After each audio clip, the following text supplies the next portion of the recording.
That leads us to probably the most famous chapter in the book of Ecclesiastes, chapter 3. There's a time for this, and there's a time for that, and there's a time for this, and there's a time for that. Time to live, a time to die, a time to plant, a time to pluck, a time to laugh, a time to cry. He goes through this in the first half of chapter 3. There's a time, a time, a time, a time, a time, a time. What is he saying? He's saying, I got bad news for you. You live, I live, we live in a closed universe. Because soon as you find out there's something to laugh about, something else is going to happen to make you cry.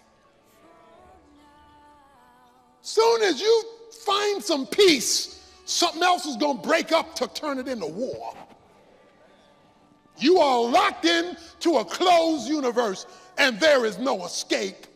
That's why people are looking for ways to escape, because they're trying to break out of this closed universe. Because they feel stuck and stymied in things they cannot control that makes life hold them hostage in a way that they do not want to be jailed. God, why are you doing this? Why are you doing this? Verse 9 of chapter 3, what profit is there to the worker from that which he toils? I have seen the task which God has given the sons of men with which to occupy themselves. Wait a minute, God, you did this on purpose? I've seen the task. Because living is work. He says, I've seen the job description that God has given men under the sun with which to occupy. God, why do you have me trapped in this thing called life when all I've got to look forward to is death? Oh, he helps us in verse 11. He has made everything appropriate in its time. He has also set eternity in their heart. Yet so that men will not find out the work which God has done from the beginning even to the end. I know that there is nothing better for them to rejoice and do good in one's lifetime. Moreover, that every man who eats and drinks sees good in all of his labor. It is the gift of God. I know that everything God does will remain forever.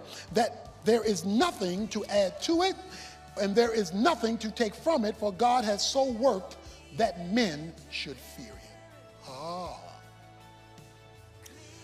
God has boxed you and me in to time and space and made it so we can't break out of it to force us to him.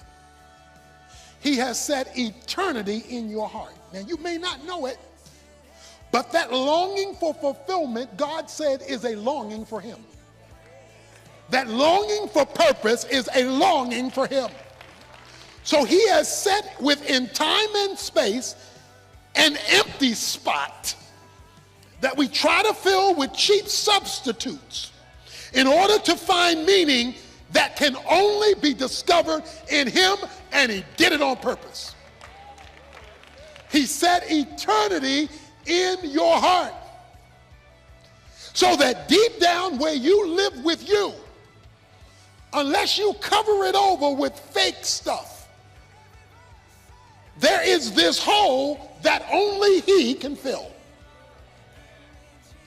So he wants life underneath the sun to get connected with life above the sun.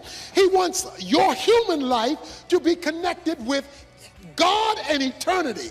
And to the degree that you connect eternity to time is to the degree you change vanity into victory.